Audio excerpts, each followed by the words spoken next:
Hey folks, this is Matt once again, coming at you with, I'm not sure if this will be a long video, but a review of a film called Population Zero. Now, I had gotten the DVD of this, and the DVD didn't work, but my friend Mike set me up with it, which was cool. Now, Population Zero was something I saw quite a few months ago, and I thought it was an intriguing mockumentary. But I hate saying that word because it seems like it's a comedy when you say mockumentary, so I just call it's another way of saying a fake documentary.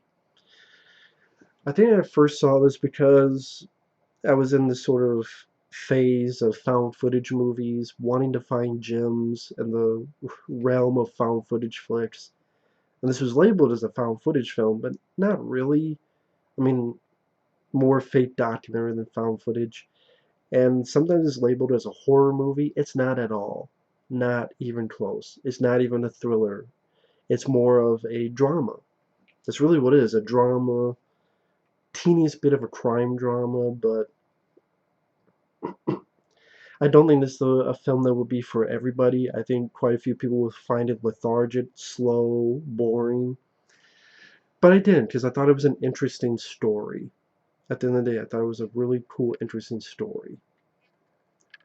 I thought the guy playing the director of this documentary did a good job.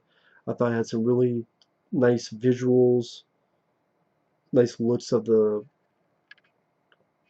land of Yellowstone Park, among other places. And the setup is there's this triple homicide at Yellowstone National Park, and this guy who did it turns himself in immediately. This person, Julian T. Pender, he's the director. He's interviewing the parents of the victims, detectives, the lawyers, attorneys. Uh, we hear and see snippets of the confession from the killer. We hear about the hearing, and it brought up this true and creepy loophole in the Constitution. And it does a better job explaining it in the film than I will, but I'll do my best. Yellowstone National Park has these two states, I think actually three states, two or three states, and the local jury from shit, how the hell do I explain it? Yellowstone National Park has a zone of death. There's a snippet of Yellowstone that if you murder someone and there's no evidence of you pre-planning it, of conspiracy to commit murder, if it's like you're with someone, if there's no motive, if you're with some random person, you just murder them, there's a good chance you can be released without being convicted, without being arrested. Well, you'd technically be arrested, but without being put in jail.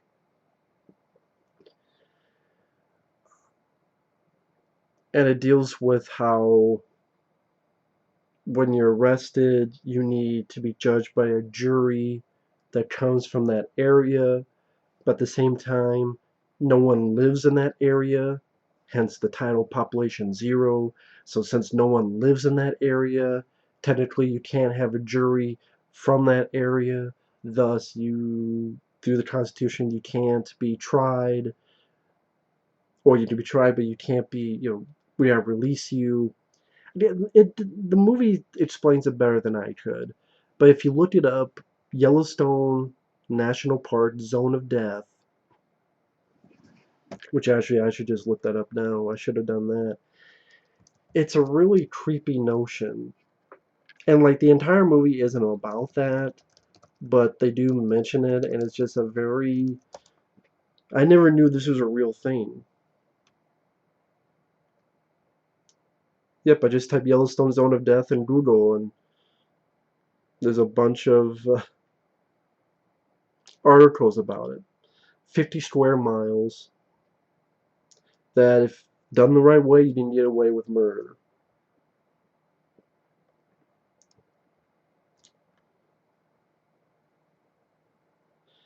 The loophole has to do with the Sixth Amendment, which dictates that a jury must be comprised of people from the state and federal district where the crime was committed. Because this portion of Yellowstone is in Idaho and the park itself lies within the jurisdiction of Wyoming, it means a jury for a crime committed there would have to come from people who both live in Idaho and fall under Wyoming's federal jurisdiction.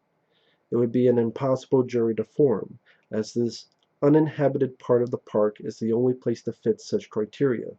And since Yellowstone is federal land, the individual state involved here have no legal jurisdiction to amend the issue.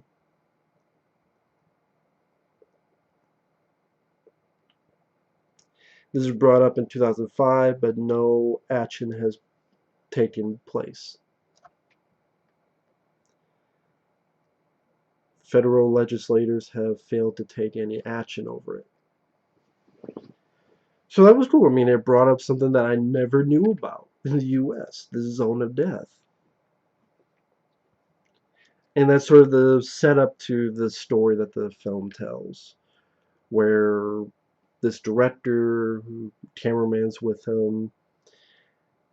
It's, I guess the best way to call the film is a little bit of a mystery. Like, why did this person do this? Why did this person kill these three people? And then immediately turn himself in.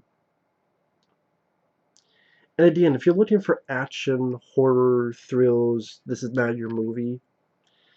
I guess if anyone who's into fake documentaries, if who's in, to me, an interesting story, I think it's well worth a look. It's not too long of a film, 80 minutes of that. And I'm going to go more spoilers just to talk about why I enjoy the film, starting now,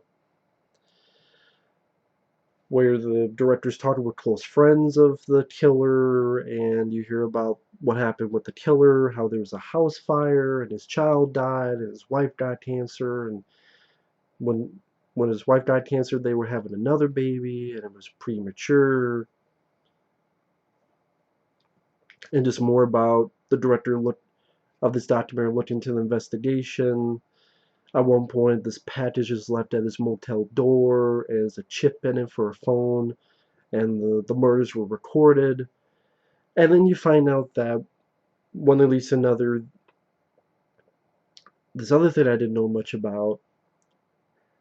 One of the three were the son of the CEO of this thing called Energy, which deals with hydraulic fracturing. Natural gas from underground,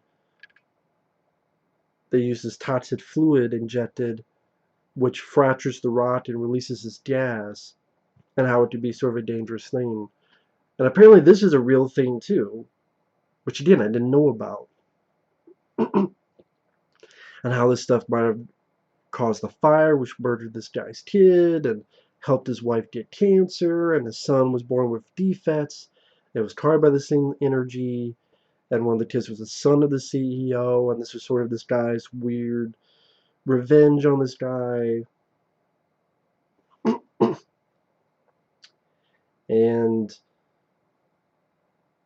at the end of the film, they interview the guy, the killer, and the guy shoots himself. So the killer, did this to stick you to energy, and there's a guy who went through a lot of horrible stuff and just went off the deep end, but at the same time was trying to, I guess, prove a point. So I wouldn't call it a downbeat ending. It's not like it's not like a found footage ending where everyone dies.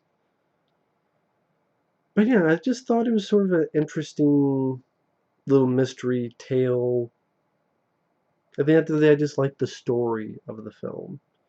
I like some of the visuals, even pictures that the director finds, like this burnt bison being chased by a bear on the road, which was a really crazy image.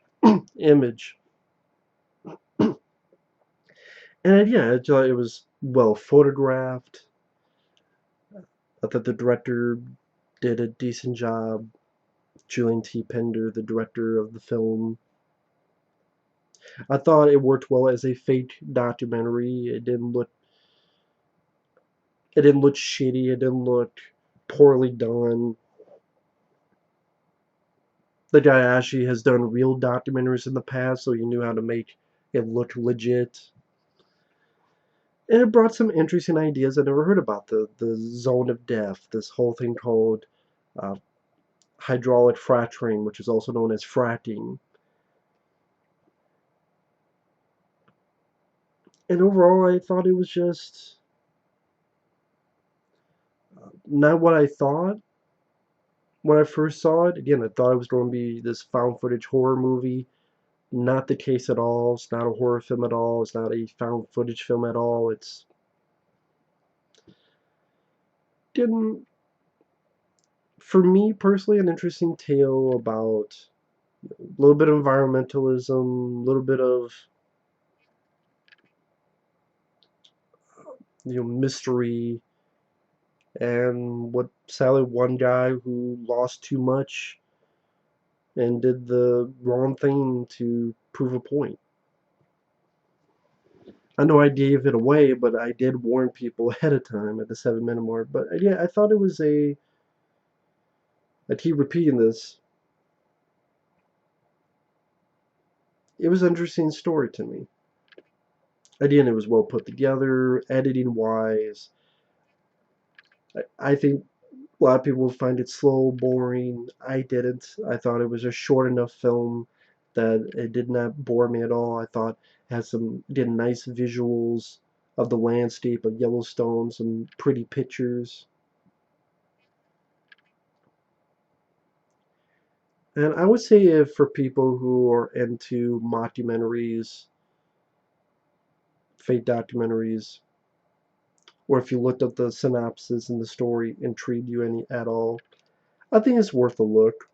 Maybe you won't like it, maybe you will, but I certainly did.